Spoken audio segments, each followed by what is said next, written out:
Hi, my name is Carrie Kramer. I am the ex-wife of Philip Kramer, and I have something personal to share about Kamala Harris that's been weighing on me for years. Kamala Harris didn't just destroy my husband's career, she destroyed my family. Philip Kramer was a respected attorney who fought for homeowners after the '08 mortgage crisis. He stood up to the big banks and tried to bring justice for those who were cheated out of their homes. But Kamala Harris, she didn't care about justice, she cared about her political future. When she raided my husband's law firm and froze our assets, she didn't just ruin his career, she took everything, our savings, our children's college funds, even our boys' bank accounts that had $100 or so of birthday money from their grandparents. Sheesh. She left us with nothing, no way to fight back, no way to recover. If it weren't for the financial help of family and friends, I really would be homeless right now. I watched my family fall apart. Also, Kamala Harris could cozy up to the banks and advance her career. The very theories that Philip developed to hold banks accountable, she used them to cut a deal and let them off with a slap on the wrist. While my family was left in ruin, she claimed victory. I'm drowning in debt. There's no way I can ever recover from this. My children and I paid the price for her ambition. We were collateral damage, and I'm speaking out now because the truth needs to be heard.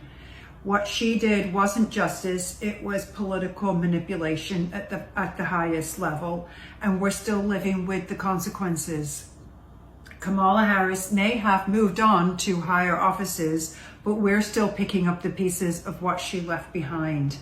So much for her rhetoric about middle-class families being the backbone of America. She decimated mine. So much for the rhetoric that she always spews in every single rally and every single debate and every single interview where she, A, talks about being all for small businesses, B, that she went after the banks with transnational gangs and stopping the flow of fentanyl across United States borders. How do I know this? How do I know her speech by heart? Well, I'll tell you. I don't need to wait for you to ask me. I know this because she said it 100 million times, and it's been a part of her script so much that we can literally re-quote and memorize and then recite to you guys what she says every single day. So much so to where when I seen Obama scolding black men about not supporting Kamala Harris and saying, don't let me go and get Michelle against you guys, when he was doing all of that, he was actually using some of the same talking points, which almost makes me a little bit skeptical because I'm wondering, is Obama really the one that's running everything? You know what I'm saying? Was he the one that had his hands inside of Joe Biden's back and was controlling the puppet behind the scenes? Because we all knew that Sleepy Joe, it was time for him to go and hang out with the old people in the senior citizens home. We all know that Kamala Harris, her competency, so when she then spews this nonsense and say that I went after transnational gangs and all of this stuff, but whose life did you ruin in the process? And so I don't know how accurate this woman is, and she's a Kramer or something, and she's actually starting to go viral, and people are starting to send this to me. So I said, okay, well, let's evaluate it and let's look at it from all sides, right?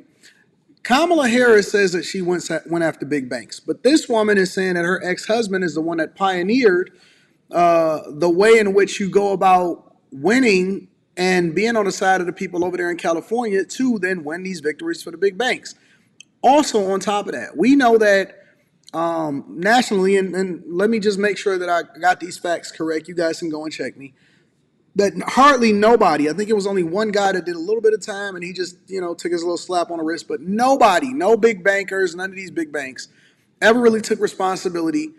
Most of them is right back into business and they doing business as usual, still doing the same thing, charging high interest.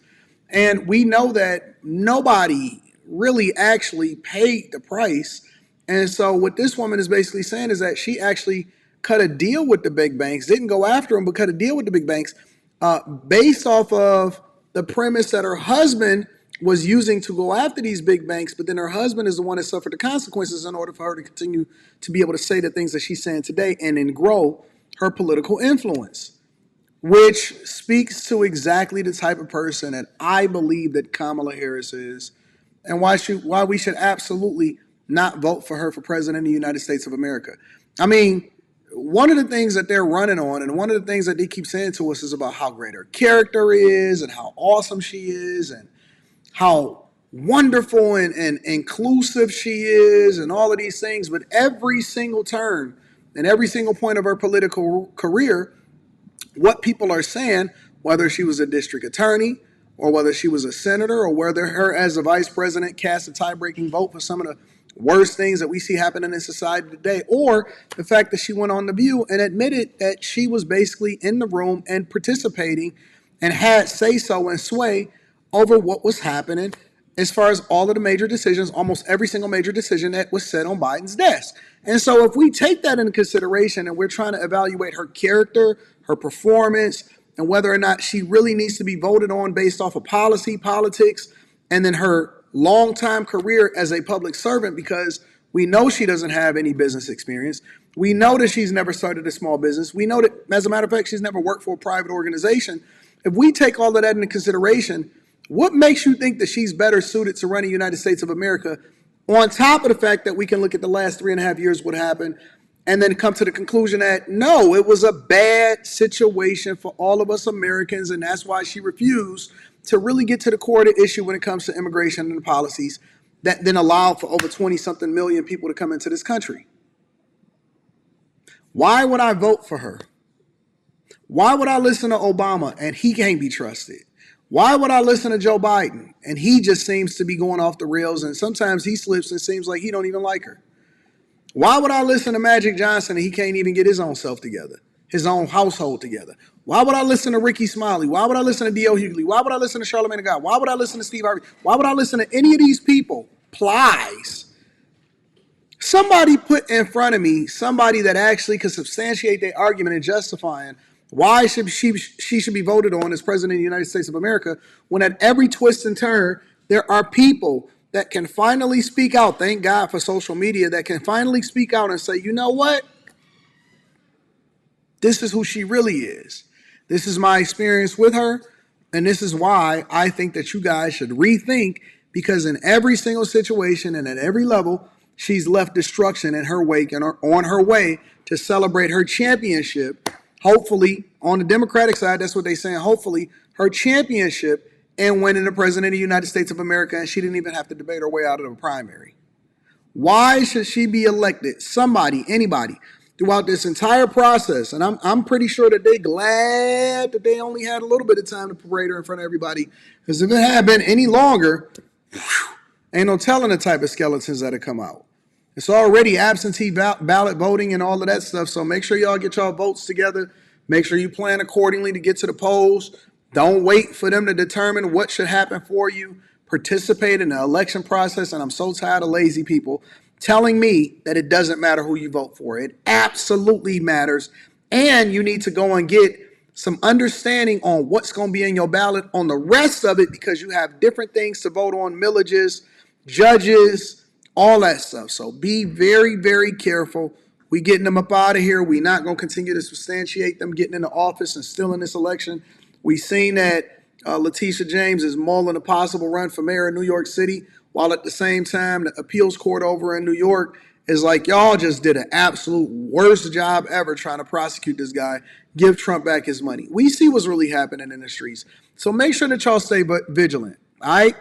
Teach Hanley, 40% off your first order plus 20% off of life. Also, make sure you tap into the Patreon. Link is in the description. We're doing some great things in there. And then last but not least, come and kick it with me in person. All of those shows and the dates, Anton, use discount code Anton. Do not do it unless you're using discount code Anton. And come and kick it with us in person. I love you. I appreciate you. I'm going to holler at you guys later. Peace.